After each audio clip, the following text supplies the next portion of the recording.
Hello everyone, myself Rajnish Kumar. बच्चों, आज हम क्लास 9th का जो चैप्टर नंबर 4 है साइंस का एटॉमिक स्ट्रक्चर, उसका हम लास्ट पार्ट करने जा रहे हैं। थ्योरेटिकल हमने सारा पोर्शन कर लिया था। आज हम कुछ टेक्स्ट एक्सरसाइजेज या न्यूमेरिकल्स देखेंगे। टेक्स्ट के पीछे, टेक्स्ट बुक के पीछे जो आपके कुछ क्वेश्चंस दिए हुए हैं, बीच वाले हम कर चुके हैं पिछले वीडियोस में, तो कुछ हमारे 8-10 क्वेश्चंस रह गए हैं, वो हम देखने जा रहे हैं। चलिए, फर्स्ट क्वेश्चन बहुत सिंपल है, इजीली फटाफट कर पाएंगे हम। फर्स्ट क्वेश्चन हमारा क्या है? सोडियम आयन, Na+ आयन होता है sodium ion, it has completely filled K and L shells. ये जानकारी हमको दी गई है, करके एक्सप्लेन करके बताइए कैसे। क्यों Na+ आयन में K और L शेल जो होती है कंप्लीट होती है, ठीक है। अब K होती है हमारे न्यूक्लियस के सबसे पहली नंबर की शेल, मतलब फर्स्ट ऑर्बिट, और L होता है सेकंड ऑर्बिट, ठीक है। तो कभी भी ऑर्बिट्स के अंदर अगर इलेक्ट्रॉन्स की संख्या जाननी है तो हमको लिखना पड़ता है इलेक्ट्रॉनिक कॉन्फ़िगरेशन। हमको पता है बच्चों, सोडियम का जो एटॉमिक नंबर है वो 11 है, 11 नंबर पे आता है। आपको एटॉमिक नंबर कम से कम 20 तक अच्छे से याद होने चाहिए, ठीक है कि नहीं। तो इलेक्ट्रॉनिक कॉन्फ़िगरेशन सोडियम का क्या हो जाएगा, क्योंकि एटॉमिक नंबर 11 है तो फर्स्ट ऑर्बिट में 2 आता है, सेकंड ऑर्बिट में 8 है, और थर्ड में बचा कुछ 1 आ जाएगा। 11 है टोटल, तो 2 8 1। ये हम कॉन्फ़िगरेशन पहले सीख चुके हैं। अब 2 8 1 आ गया, तो पहली जो शेल है वो K है, तो number of electrons in K shell कितना हो गया 2। दूसरी शेल है वो L है, तो number of electrons in L shell 8 हो गया। और तीसरी जो शेल है बच्चों वो है M, तो number of electrons in M shell equal to 1 हो गया।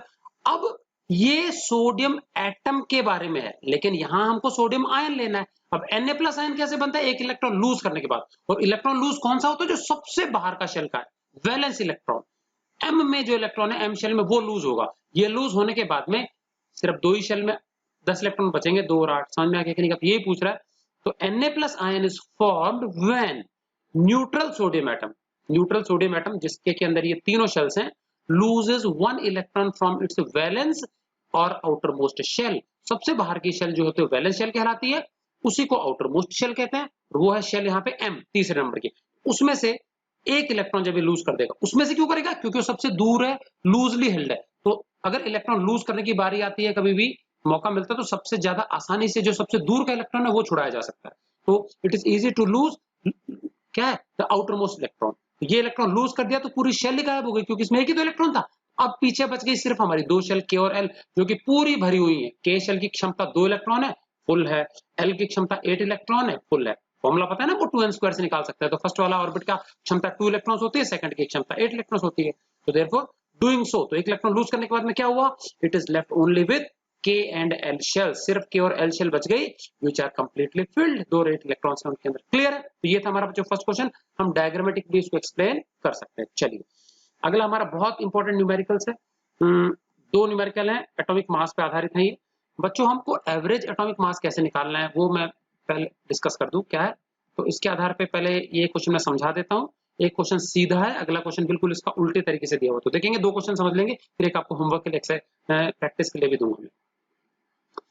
If a bromine atom is available in the form of say 2 isotopes, bromine जो है एलिमेंट, एटॉमिक नंबर 35 होता है इसका, नीचे देखो लिखा है, नीचे एटॉमिक नंबर 35। ये 2 आइसोटोप के रूप में मिलता है, एक का मास है 79, दूसरे का मास है 81। तो एक हल्का है, एक भारी है। जो 79 वाला हल्का वाला है वो प्रकृति में 49.7% मात्रा है उसकी, और बचा कुछ जो 50.3% है वो क्या है? भारी वाला 81 आइसोटोप है। समझ में आ गया? तो ध्यान देना, 2 ही आइसोटोप के रूप में पाया जाता है, दोनों का टोटल जो परसेंटेज है वो 100 आना चाहिए। तो इन दोनों को ऐड करेंगे तो 100 आ जाएगा। अब मान लीजिए 2 ही आइसोटोप है, एक का परसेंटेज दे दें, दूसरे का नहीं दे दें, तो हम 100 में से माइनस करके निकाल सकते हैं। मान लीजिए एक का हमको सिर्फ 40 दिया जाता तो दूसरा 60 हो जाता, ठीक है ना। चलिए, फिलहाल दोनों का दिया तो कोई दिक्कत नहीं है। हमको इस जानकारी के आधार पर एवरेज एटॉमिक मास कंप्यूट करना है ब्रोमीन एटम का। क्लियर है?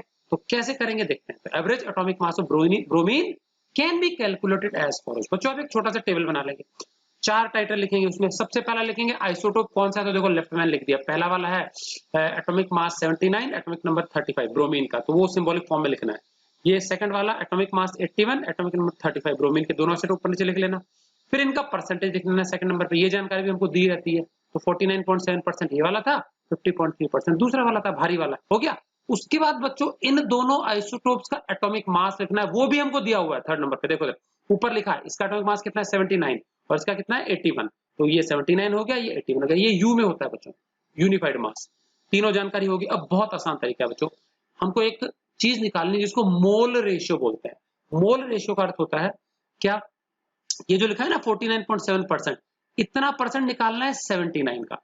49.7% ऑफ 79, क्लियर है। और ये इसका निकालेंगे हम 50.3% ऑफ 81, समझ में आ गया। और परसेंटेज आपको निकालना आता है, परसेंट का मतलब होता है 1/100, तो इसको सीधा ही पढ़ लेना है ऐसे। 49.7% किसका निकालना है, 79। तो इसका मतलब प्रकृति में जितना भी मास अवेलेबल है ब्रोमीन एटम का, उसमें क्या है, 79 मास वाले इतने प्रतिशत है और 81 मास वाले इतने प्रतिशत है। तो कुल कुल अगर 100 में से, समझना, 100 में से 49.7 ये वाले हैं, तो 79 में से कितने होंगे, तो इस प्रकार से हमको निकालना है। समझ में आ गया कि नहीं का। तो देखो 49.7% का मतलब होता है 100 में से 49.7, तो 79 में से कितना वजन आ जाएगा, तो हमको इंटू 79 करना। तो कैसे निकलेगा ये 49.7% ऑफ 79, तो बस यहाँ बीच में ऑफ पढ़ लेना, ठीक है। तो 49.7% ऑफ आगे वाला मास। चलिए ये जो क्वांटिटी आएगी, सपोज इसको हम x मान लेते हैं, जो भी आएगा, तो x इक्वल टू क्या निकाल लिया, 49.7% ऑफ 79। और नीचे ऐसे ही हम क्या, इसको y मान लेंगे, y इक्वल टू क्या निकाल लेंगे, 50.3% ऑफ 81। ये दोनों चीजें सॉल्व कर लेते हैं। चलिए 49.7 ऐसा कैसा, इनटू परसेंट मतलब होता है 1/100 इनटू 79 ऐसा कैसा। अब बच्चों ये 100 को अगर मैं 49.7 से डिवाइड करूंगा ना, तो ये पॉइंट 2 डेसिमल लेफ्ट में खिसक जाएगा, समझ में आ गया। तो ये आ गया 0.497, 0.497 आ गया। और आगे इंटू में 79 है, इनको आपस में इंटू कर लेंगे, 497 को 79 से इंटू कर लेना, 3 के बाद डेसिमल लगा देना, वी विल गेट 39.268। क्लियर है। सेम तरीके से नीचे वाला निकाल लेना, y, x हमने निकाल लिया, तो y कैसे निकाल लेंगे, y कैसे निकालेंगे बताओ, 50.3% ऑफ 81, ये 50.3% की जगह 1/100 81 ऐसा कैसा। ये 2 जीरो है यहाँ पे देखो 100 में, तो इसको जब डिवाइड करेंगे 50.3 को 100 से, तो 2 बिंदु पीछे खिसक जाएगा लेफ्ट में, तो 0.503 आ गया इंटू 81 ऐसा कैसा कर देना। इसको सिर्फ 503 को 81 से इंटू कर देना, 3 का बिंदु लगा देना राइट साइड से गिन के, ये बच्चों आएगा 40.743। एक मल्टीप्लाई करना है आपको, ज्यादा दिमाग नहीं लगाना इसमें, कटपिट कुछ नहीं करना है। x निकाल लिया, y निकाल लिया। बच्चों एवरेज एटॉमिक मास कैसे आता है, x और y को जोड़ने से आता है। अच्छा अगर यहाँ पे मान लीजिए तीसरा आइसोटोप भी होता, तो उसका प्रतिशत भी आ जाता, तो वो हम x y की बाद में z निकाल लेते, फिर x plus y plus z कर देते। जितने भी आइसोटोप है सबका इस प्रकार से निकलेगा, ज्यादा होता है तो x y z a b c कुछ भी ले लेना, समझ में आ गया। x और y को ऐड करने से जो आएगा बच्चों एवरेज एटॉमिक मास आ जाएगा किसका, ब्रोमीन एटम का। तो अब देखते हैं x कितना आया था हमारा 39.263, y कितना आया 40.743। So average atomic mass of bromine is equal to x plus y. x हमारा 39.263 है, y 40.743, एग्जैक्ट डेसिमल में निकालेंगे 3 डिजिट तक, उनको ऐड कर देंगे तो बच्चों आएगा 80.006 U यूनिफाइड मास। ये हमारा हो गया बच्चों ब्रोमीन का एग्जैक्ट एटॉमिक मास। तो एक देखो भारी वाला था 81, हल्का वाला 79, तो ये आ जाएगा लगभग 80 आ जाएगा, ठीक है नियरली। तो इसको हम राउंड फिगर में 80 ले लेते हैं, 80 क्लियर है। अब अगला क्वेश्चन उल्टा है बच्चों, अगले क्वेश्चन में हमको एक एलिमेंट है, बताया ही नहीं है कौन सा एलिमेंट है, x सिंबल दिया बस खाली, और उसके दो आइसोटोपिक फॉर्म्स हैं।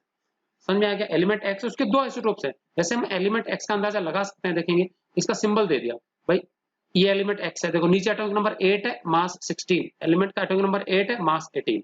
तो बच्चों एलिमेंट एटॉमिक नंबर 8 मतलब ऑक्सीजन होता है, तो ऑक्सीजन के दो आइसोटोप्स हैं, ये एक का मास 16 है, एक का मास 18 है। तो 16 हमारा नॉर्मल ऑक्सीजन है, ये हैवी ऑक्सीजन है, ठीक है। मैंने आपको बताया भी था कि फोटोसिंथेसिस में जो ऑक्सीजन है वो वाटर से आती है। ये हमको कैसे पता लगता है, ये हमको पता लगता है जो है कार्बन 14, ये जो हमारे रेडियो एक्टिव आइसोटोप्स होते हैं ना, तो हम यहाँ पे ऑक्सीजन 18 की मदद से वो पाथवे हम ढूंढते हैं फोटोसिंथेसिस में कि वाटर जो है उसमें से ऑक्सीजन निकला, क्लियर है। तो ये वही हैवी ऑक्सीजन हमारा, तो दो ऑक्सीजन हमारे को पता लग गए, एक है 16 और एक है 18, ठीक है।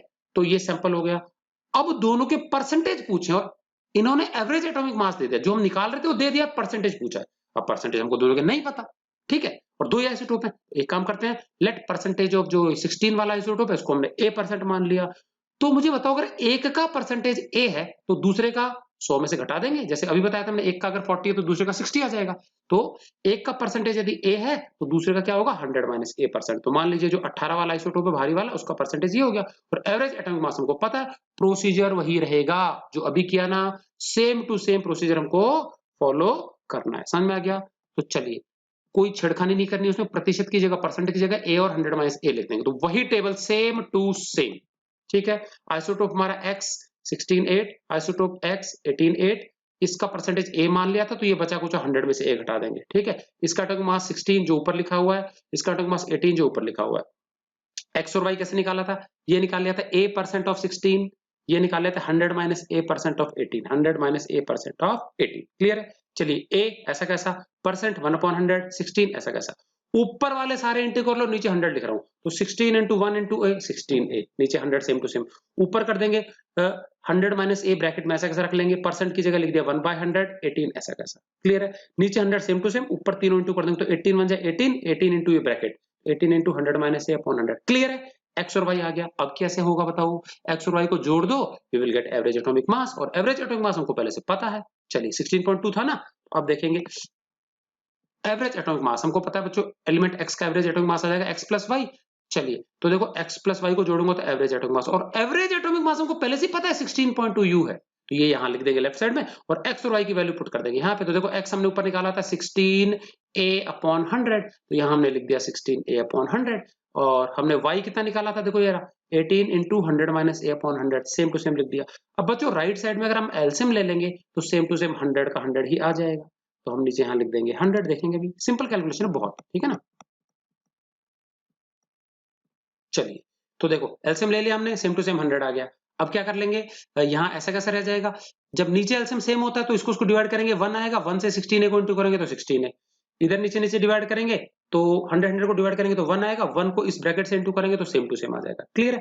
अब बच्चों ब्रैकेट ओपन कर लेना हमको, और ये सबसे पहले तो ये 100 को इधर इंटू कर देंगे, 16.2 से 100 इंटू हो जाएगा ना, तो बच्चों ये पॉइंट 2 डिजिट आगे खिसकेगा राइट साइड में, तो एक बार तो इधर खिसक गया और एक जीरो और लग जाएगा, तो ये हो जाएगा 1620। समझ में आ गया? 16.2 when multiplied by 100 will give 1620, मतलब 1620, ये आ गया, इंटू हो गया 100 से। अब इधर की चीज बच गई, 16 है ऐसा कैसा लिख दिया, 18 को 100 से इंटू कर देंगे तो 1800, 18 को a से इंटू कर देंगे तो minus 18a, minus 18a। Clear है? अब बच्चों a वाली जो दोनों चीजें वो लेफ्ट साइड में भेज रहा हूं मैं, 18 माइनस का है प्लस हो गया, 16 प्लस का है माइनस हो गया, तो 18 माइनस 16 आ गया, 18a माइनस 16a, और 1800 को यहीं रख देंगे, वह 1620 इस तरफ बुला लेंगे, ये आ गया 1620। बच्चों 18a में से 16a घटाया तो 2a बचेगा, इनका सब्ट्रैक्ट किया इनको तो ये आएगा 180, तो a के नीचे आ जाएगा 2 डिवाइड में, तो 180/2 होता है बच्चों 90%, तो a मतलब फर्स्ट वाला जो था ना हमारा आइसोटोप, उसका परसेंट आ गया कितना, 90% बच्चों। ठीक है, ये देखिए टेबल में इसका 90 आ गया, तो इसका कितना आएगा, 100 में से 90 घटा दो 10, तो 90 और 10% इसके रिस्पेक्टिव क्या है, परसेंटेज है नेचर के अंदर। समझ में आ गया? तो हम लिख देंगे देयरफॉर परसेंटेज ऑफ आइसोटोप जो 16 मास वाला है उसका 90% हो जाएगा, और जो 18 मास वाला सैंपल है उसका क्या हो जाएगा, 100 में से 90 चला गया तो कितना आएगा, 10%। क्लियर है? तो ये बच्चों अपोजिट क्वेश्चन था, उल्टा था, तो आपको परसेंटेज दे दें तो एवरेज एटॉमिक मास आना चाहिए, और अगर आपको एवरेज एटॉमिक मास दे दें तो रिलेटिव परसेंटेज निकाल सकते हैं। क्लियर है? चलिए अगला क्वेश्चन चलते हैं, बहुत ईजी है। क्वेश्चन दिया हमको, Z हमको दिया है 3, Z होता है बच्चों एटॉमिक नंबर। समझ में आ गया? तो कह रहा है एक एलिमेंट है जिसका एटॉमिक नंबर 3 है, पता है हमको 3 नंबर पे क्या आता है, लिथियम आता है, तो पूछ रहा है कि इसकी वैलेंसी बता दो और एलिमेंट का नाम बता दो। समझ में आ गया? What would be the valency of element, कभी भी वैलेंसी पूछा जाए तो बच्चों इलेक्ट्रॉनिक कॉन्फ़िगरेशन लिखना पड़ता है। समझ में आ गया? और वैलेंसी होता है जो एलिमेंट है कितने इलेक्ट्रॉन खोता है या पाता है या शेयर करता है नोबेल गैस जैसा बनने के लिए। ठीक है कि नहीं क्या? और इस एलिमेंट का नाम भी लिखना है, तो नाम तो हमको सीधा एटॉमिक नंबर से ही पता लग गया, since atomic number is 3 the element is lithium. नाम पूछा है, ठीक है, सिंबल लिख के नहीं छोड़ देंगे, पूरा नाम लिखना है, lithium. Electronic configuration, first orbit में 2 इलेक्ट्रॉन, सेकंड वाले में 1, हम पूरा 36 तक देख चुके हैं, ये तो 2 1 आ जाएगा। अब आउटर मोस्ट शेल में इसके एक इलेक्ट्रॉन है, ये एक इलेक्ट्रॉन यदि खो देगा तो ये हीलियम जैसा बन जाएगा, तो कितने इलेक्ट्रॉन खोए, एक, वैलेंसी इसकी 1 हो गई। तो बच्चों मैंने बताया था जब आउटर मोस्ट शेल में अगर इलेक्ट्रॉन्स 1 2 3 या 4 हो तो वही उसकी वैलेंसी हो जाती है। अगर बाहरी शेल में 1 इलेक्ट्रॉन है वैलेंसी 1 है, 2 है तो वैलेंसी 2, 3 है तो वैलेंसी 3, 4 है तो वैलेंसी 4, 4 के बाद में 8 में से घटा देना, मान लो 5 है बाहरी शेल में, तो 8 में से 5 गया तो वैलेंसी 3 हो जाएगी। बाहर अगर यहाँ 6 है तो 8 में से 6 गया तो वैलेंसी 2 हो जाएगी, 7 है 8 में से 7 माइनस किया तो वैलेंसी 1 हो जाएगी। तो मतलब वैलेंसी क्या यहाँ से 1 2 3 4 तक बढ़ेगी, फिर 3 2 1 0 ऐसे घट जाएगी वापस। ठीक है ना? सो यहाँ पे वैलेंसी कितनी आ गई, 1। कैसे लिखा 1 हमने, बाय लूजिंग 1 इलेक्ट्रॉन, एक इलेक्ट्रॉन लूज करके it can attain the stable inert gas configuration या noble gas configuration of helium, helium जैसा बन जाएगा। तो अर्थात इसकी वैलेंसी क्या हो गई, 1 हो गई। चलिए अगला हमको बच्चों दो एटॉमिक स्पीसीज दी हुई है एक्स और वाई, कौन सी दी है, एक्स और वाई, ये एटम्स है हमारे। ठीक है, और इनके न्यूक्लियाई के बारे में जानकारी दी है। ठीक है भाई, इनके अब न्यूक्लियस के अंदर न्यूट्रॉन प्रोटॉन होते हैं, तो एक्स और वाई में कितने न्यूट्रॉन कितने प्रोटॉन, इसकी जानकारी दी है। फिर कुछ छोटा सा क्वेश्चन पूछा, चलिए नीचे लिखा है जानकारी। जानकारी यह है कि ये जो एक्स है, एक्स इसमें प्रोटॉन 6, वाई में प्रोटॉन 6, x में न्यूट्रॉन 6 और y में न्यूट्रॉन 8, तो मतलब प्रोटॉन तो सेम है और न्यूट्रॉन का फर्क है। समझ में आ गया? तो क्वेश्चन यहाँ पे दो पूछे गए हैं। पहला क्वेश्चन उन्होंने पूछा है कि दोनों का मास नंबर बताओ। बच्चों मास नंबर मतलब न्यूक्लियस के अंदर पाए जाने वाले टोटल पार्टिकल्स की संख्या या टोटल मास, और मास नंबर होता है एटॉमिक मास। तो मास नंबर जो होता है बच्चों कैपिटल ए कैसे निकालते हैं? Number of protons plus number of neutrons, मतलब न्यूक्लियस के अंदर के कणों का सम। ठीक है, तो मुझे बताओ x का मास नंबर कैसे आएगा? प्रोटॉन न्यूट्रॉन को जोड़ दो, तो ये देखो 6 और 6 हो गया। तो नंबर ऑफ np मतलब नंबर ऑफ प्रोटॉन्स, nn मतलब नंबर ऑफ न्यूट्रॉन्स, तो ये 6 + 6 12 हो गया। ठीक है, इसी प्रकार से मास नंबर। अब बच्चों अगर आपको बोला जाए ना एटॉमिक मास लिखो, तो यहाँ u लगा देना यूनिट, और मास नंबर बोला तो सिर्फ नंबर लिखना, वहां यूनिट लगाने की आवश्यकता नहीं। समझ आ गया? तो ये मामूली सा फर्क है खाली। मास नंबर मतलब कणों की संख्या होती है। तो 12 हो गया। और मास नंबर ऑफ y का देखो प्रोटॉन और न्यूट्रॉन का संख्या जोड़ देंगे, n + np, तो 6 + 8 हो जाएगा, तो कितना हो गया? 14 आ गया। तो बच्चों ये x और y दो ऐसे एलिमेंट्स हैं जिनका मास नंबर तो अलग अलग है। देखो 12 और 14 है ना अलग अलग, लेकिन एटॉमिक नंबर सेम ही है, क्योंकि एटॉमिक नंबर होता है बच्चों नंबर ऑफ प्रोटॉन्स, ये तो सेम ही है। तो इसका मतलब x और y ऐसे दो एटम्स हैं जो एक ही एलिमेंट के हैं, एटॉमिक नंबर सेम है बट एटॉमिक मास डिफरेंट है। तो ये बच्चों आइसोटोप हो गए। समझ में आ गया एक दूसरे के? तो पूछा जा रहा है what is the relation between the two species, species मतलब एटम्स। तो relation between x and y, since both x and y have same atomic number, atomic number same है, क्योंकि एटॉमिक नंबर होता है बच्चों नंबर ऑफ प्रोटॉन्स, और protons 6 है। देखो np नंबर ऑफ प्रोटॉन्स, ये तो सेम है बट डिफरेंट मास नंबर, लेकिन मास नंबर अलग अलग आया।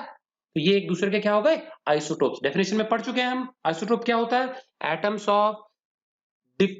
Of same element having same atomic number but different mass number. समझ में आ गया? तो ये एक दूसरे के हो गए आइसोटोप। ऐसे छोटे मोटे न्यूमेरिकल्स आते हैं, आपको आइसोटोप की डेफिनेशन ना पूछ के ऐसे भी क्वेश्चन पूछा जा सकता है। ठीक है कि नहीं? चलिए अगला क्वेश्चन हमारा क्या है? सिंपल सा क्वेश्चन है। ये रदरफोर्ड के अल्फा पार्टिकल स्कैटरिंग एक्सपेरिमेंट पे आधारित छोटा सा क्वेश्चन है हमारा। ठीक है कि नहीं? क्या ओके जी, क्या कहता है question? Rutherford's alpha particle scattering experiment was responsible for the discovery of. Rutherford का जो अल्फा पार्टिकल स्कैटरिंग एक्सपेरिमेंट था वो किसकी डिस्कवरी के लिए उत्तरदायी था? तो बच्चों उस एक्सपेरिमेंट की मदद से एटॉमिक न्यूक्लियस की खोज हुई थी। रदरफोर्ड ने न्यूक्लियस की खोज की थी जिसके कारण उसको नोबेल प्राइज मिला। ठीक है, तो थॉमसन ने इलेक्ट्रॉन की खोज की, रदरफोर्ड ने न्यूक्लियस की खोज की, उसके बाद गोल्डस्टीन ने प्रोटॉन की खोज की, जेम्स चैडविक ने न्यूट्रॉन की खोज की, और नील बोर ने जो मॉडल दिया था उस पे भी उसको 1922 में नोबेल प्राइज मिला। नोबेल प्राइजेस ध्यान रखेंगे, जे जे थॉमसन को 1906, रदरफोर्ड को 1908 एंड नील्स बोर को 1922 में। ठीक है कि नहीं? क्या चलिए उसके बाद हम देख लेते हैं अगला क्वेश्चन हमारा। आइसोटोप्स जो होते हैं एक एलिमेंट के, उनमें क्या गुण होता है? तो उसके ऊपर 4 पॉइंट्स दिए, उसमें से एक टिक करना है हमको। ठीक है कि नहीं? कहा तो बच्चों आइसोटोप्स होते हैं ना हल्के भारी एटम्स होते हैं एक ही एलिमेंट के, और हल्के भारी होने के पीछे उनका मेन कारण क्या होता है? उनके न्यूक्लियस के अंदर न्यूट्रॉन की संख्या अलग अलग होती है। हमने देखा था हाइड्रोजन के 3 आइसोटोप्स है, hydrogen, deuterium, tritium. Atomic number सबका 1 1 1 है, न्यूक्लियस में सबके प्रोटॉन 1 1 1 ही है, बट एक में न्यूट्रॉन 0 है, एक में न्यूट्रॉन 1 है, एक में न्यूट्रॉन 2 है। तो न्यूट्रॉन की संख्या अलग होने से वो हल्के भारी हो जाते हैं। ठीक है ना? तो पूछ रहा है isotopes of an element have, कह रहा है सेम फिजिकल प्रॉपर्टी ना डिफरेंट केमिकल प्रॉपर्टी। ना केमिकल प्रॉपर्टी सेम ही होंगी बच्चों, केमिकल प्रॉपर्टी ना एटॉमिक नंबर पे डिपेंड करती है। तीनों का एटॉमिक नंबर सेम होता है तो केमिकल प्रॉपर्टी सेम आती है। समझ आ गया? डिफरेंट नंबर ऑफ न्यूट्रॉन्स, ये जवाब सही है। समझ आ गया? न्यूट्रॉन की संख्या क्या होगी? अलग होगी। फिर नीचे क्या लिखा है? डिफरेंट एटॉमिक नंबर, ये भी गलत है, एटॉमिक नंबर सेम ही होता है। तो 3 प्रॉपर्टीज में गलती हुई है, सी वाला पार्ट आएगा, न्यूट्रॉन की संख्या अलग अलग होती है। समझ में आ गया कि नहीं? क्या हल्के भारी इसी कारण हो जाते हैं। चलिए बच्चों वैलेंस का मतलब होता है सबसे बाहर का, आउटर मोस्ट। क्लियर है? चलिए अगला क्वेश्चन क्या दिया हुआ है हमको? Number of valence electrons in chloride ion. Ion छोड़ो, पहले एटम का निकालते हैं। बच्चों क्लोरीन एटम जो होता है ना, क्लोरीन एटम, उसका एटॉमिक नंबर होता है 17। तो कॉन्फ़िगरेशन इसका करेंगे तो फर्स्ट ऑर्बिट में 2 इलेक्ट्रॉन, सेकंड वाले में 8 और थर्ड वाले में 7, 2 8 7, ये हम कर चुके हैं पहले। तो क्लोरीन का इलेक्ट्रॉनिक कॉन्फ़िगरेशन होगा 2 8 7। फर्स्ट ऑर्बिट में मैक्सिमम क्षमता 2 इलेक्ट्रॉन की है, अगले में 8 की है, तीसरे में बचे कुछ 7 आ जाएंगे। ठीक है, अब इंपॉर्टेंट चीज ये हो गया। तो मुझे बताओ उसमें केवल 3 ही शेल है, तो आउटरमोस्ट शेल ये वाली है, कितने इलेक्ट्रॉन है इसमें? 7 है। ठीक है, तो क्लोरीन एटम में वैलेंस शेल में 7 इलेक्ट्रॉन होते हैं, लेकिन बच्चों ये क्लोरीन एटम नहीं है, ये क्लोराइड आयन है, इस पे माइनस का चार्ज है। और किसी एटम पे, न्यूट्रल एटम पे माइनस का चार्ज तब आता है जब वो एक इलेक्ट्रॉन गेन कर लेता है कहीं और से। तो ये नॉन मेटल है, इसने कहीं से एक इलेक्ट्रॉन छीन रखा है, गेन कर लिया, और उस गेन करने के कारण इसकी जो सबसे बाहर की शेल है उसमें 7 के स्थान पे एक एक्स्ट्रा इलेक्ट्रॉन आ जाएगा, 8 आ जाएगा, क्योंकि इलेक्ट्रॉन गेन और लॉस सबसे बाहर की शेल में होते हैं। अगर लूज करेगा तो वहां से करेगा, गेन करेगा उसमें करेगा। तो इस 7 के स्थान पे क्लोराइड आयन में कितने इलेक्ट्रॉन हो जाएंगे? 8। तो अगर पूछता कि क्लोरीन एटम में वैलेंस इलेक्ट्रॉन 7, क्लोराइड आयन में एक इलेक्ट्रॉन एक्स्ट्रा हो जाएगा, ठीक है। तो क्या लिखेंगे? Since chloride ion has 1 electron extra, तो therefore number of electrons in the valence या फिर आउटर मोस्ट शेल, सबसे बाहर की शेल में 7 के स्थान पे कितने हो जाएंगे? 8। तो यहाँ पे क्लोराइड आयन में वैलेंस इलेक्ट्रॉन पूछ रहा है 8। टोटल इलेक्ट्रॉन्स कितने हो जाएंगे? 18। सबको गिन लेना, 2 8 और यहाँ पे 8 हो जाएगा, 18। समझ में आ गया? क्लोरीन एटम में 17 होते टोटल, समझ में आ गया? तो उन्होंने बहुत सारे ऑप्शंस दिए हैं, करेक्ट ऑप्शन हमारा 8 आएगा। सबसे बाहर के ऑर्बिट या बाहर के शेल के पूछ रहा है खाली, समझ में आ गया कि नहीं? क्या आउटर मोस्ट शेल के पूछ रहा है। चलिए चलिए अगला क्वेश्चन देख लेते हैं हम। Which of the following is the correct electronic configuration of sodium? Sodium जो एटम है उसका सही इलेक्ट्रॉनिक कॉन्फ़िगरेशन कौन सा है, हमको ये देखना है, ठीक है कि नहीं? चलिए, तो सोडियम का एटॉमिक नंबर बच्चों 11 होता है। तो 11 का मतलब फर्स्ट ऑर्बिट में 2 इलेक्ट्रॉन होने चाहिए, ये रहा देखो। सेकंड में होने चाहिए 8 2 8 और लास्ट में क्या आएगा? 1। तो कभी भी फर्स्ट ऑर्बिट कंप्लीटली भरा जाएगा तो 2 इलेक्ट्रॉन होंगे, सेकंड वाले में 8 होंगे, ठीक है। तो अब देखो फर्स्ट वाला गलत है, 2 और 8 10 ही होते हैं यहाँ तो ये तो नियॉन का है। सेकंड वाले में फर्स्ट ऑर्बिट में 8 इलेक्ट्रॉन हो ही नहीं सकते, ये भी गलत है। फर्स्ट ऑर्बिट में 2 इलेक्ट्रॉन ठीक है, लेकिन सेकंड वाले में 1 नहीं होता, सेकंड में कंप्लीट 8 होता है, तो ये तीसरा वाला सही ऑप्शन है। समझ में आ गया? बाकी तीनों शुरू के गलत है, सही है। चलिए अब अगला क्वेश्चन हमारा क्या है बच्चों? ये एक हमको छोटी सी टेबल दी है, ठीक है। और इससे पहले मैंने आपको कुछ फॉर्मूले करा रखे, उस फॉर्मूले के आधार पर हमको ये टेबल कंप्लीट कर रही है, ठीक है कि नहीं? क्या चलिए, और वो जो फॉर्मूले हमने किए हुए हैं, इस टेबल को हम क्या कर लेते हैं, एक बार सारी टेबल को नीचे ले आते हैं जिससे कि आपको कंप्लीटली समझ में आ जाए, ठीक है कि नहीं? क्या चलिए,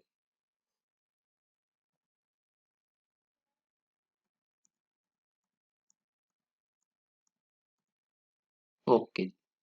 अभी आपको पूरी टेबल कंप्लीटली एक ही बार में दिख जाएगी, ठीक है, ओके। हम को इस टेबल को क्या करना है बच्चों? कंप्लीट करना है। नीचे मैंने फॉर्मूले रेड कलर में लिखे हुए हैं। अच्छा, ये टेबल इनकम्प्लीट थी आपकी, ऊपर जो रेड कलर में है वो टाइटल्स हैं, ठीक है। उसको मैंने सिंबॉलिक फॉर्म में कन्वर्ट कर दिया है, ठीक।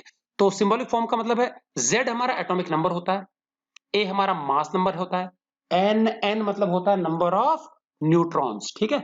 और NP जो है वो है हमारा नंबर ऑफ प्रोटॉन्स, और Ne है हमारा नंबर ऑफ इलेक्ट्रॉन्स, ये रहा, ठीक है। और हमको यहाँ एटॉमिक स्पीसीज या एटम का नाम लिखना है कि उसका नाम क्या होगा बच्चों।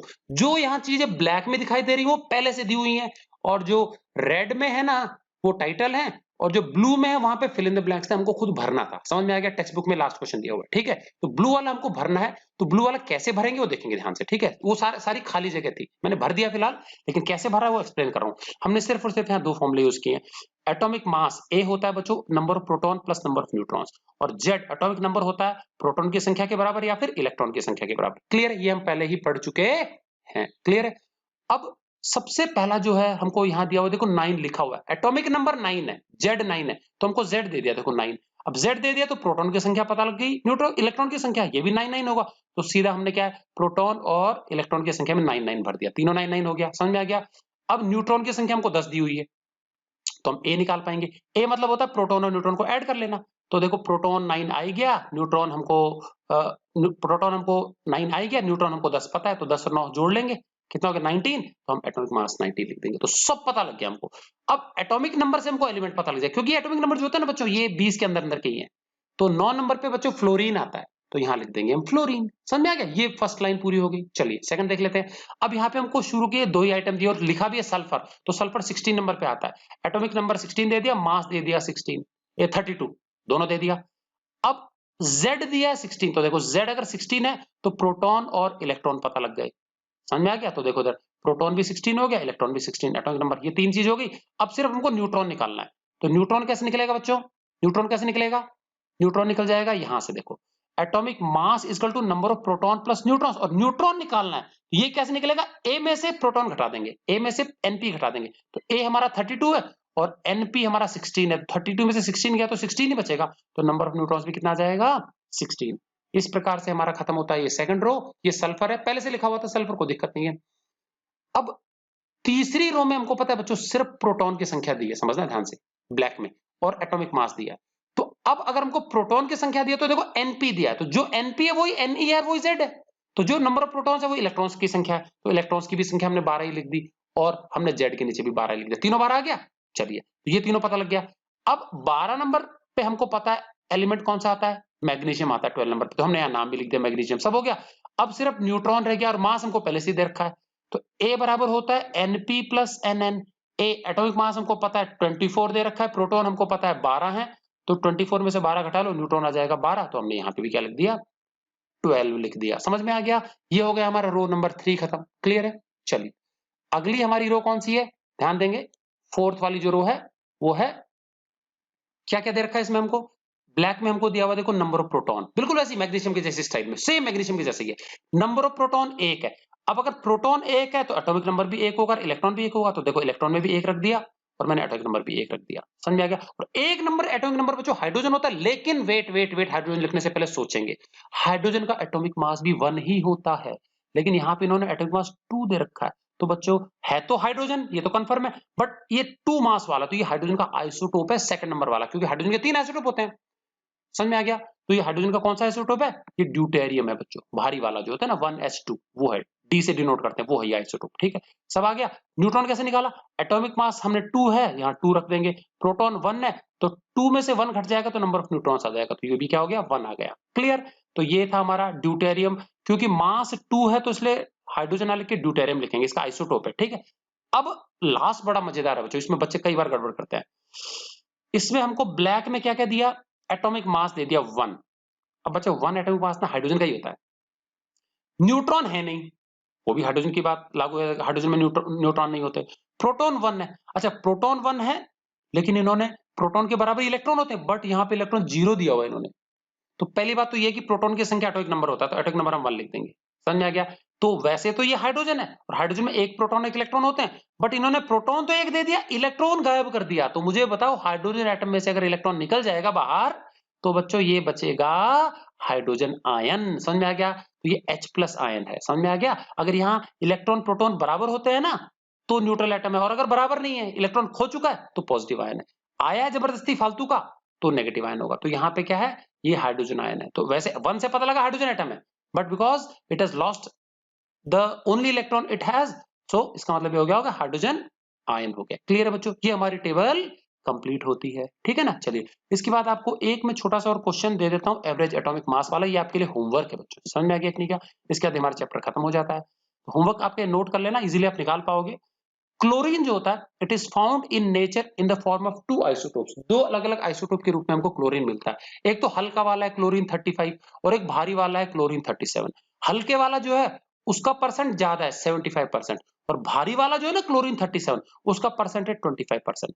तो बच्चों देखो मैंने दोनों आइसोटोप दे दिए 35 37, उसके एटॉमिक मास ए दे दिया 35 और 37, उनका परसेंटेज दे दिया, तो आपको एक्स और वाई निकाल के एवरेज एटॉमिक मास निकाल लेना। ऊपर मैंने टेबुलर फॉर्म में बताया था, ब्रोमीन का किया था हमने, ठीक है, और फिर हमने एक ऑक्सीजन का भी किया था, एक्स जिसमें दिया हुआ था उसका नाम। ठीक है ना। सो हमको निकालना है find the average atomic mass of the chlorine atom. Clear है। So do it yourself as explained earlier. और इसका आंसर बच्चों कितना आना चाहिए 35.5। तो अब आपको समझ में आ जाएगा कि एटॉमिक मास जो होते हैं वैसे तो होल नंबर में आना चाहिए, लेकिन कुछ एटॉमिक मासेस पॉइंट्स में क्यों आ जाते हैं, क्योंकि ये एवरेज निकाला जाता है। क्योंकि प्रकृति में आइसोटोप्स होते हैं अलग एलिमेंट्स के, अधिकतर एलिमेंट्स के, और आइसोटोप्स में हल्के भारी एटम्स होते हैं, तो उनका एवरेज निकालना पड़ता है। समझ गया, रिलेटिव अबंडेंस के आधार पर। तो most of the elements have their atomic masses in decimals. Clear है। तो ये था बच्चों हमारा चैप्टर का अंत, हमारा चैप्टर यहाँ पे समाप्त होता है। अगला हम चैप्टर नंबर 5 स्टार्ट करेंगे। ठीक है। तो आई होप आपने अच्छे से समझा होगा, समझ करके पूरा A to Z सारे क्वेश्चंस को ढंग से नोटबुक में नोट कर लेंगे। क्लियर है कि नहीं। और ये क्वेश्चन आप जरूर सॉल्व कर लेना, पूरा प्रोसीजर से उसको नोटबुक में नोट कर लेंगे। क्लियर है। So till next video, good bye and thanks for watching.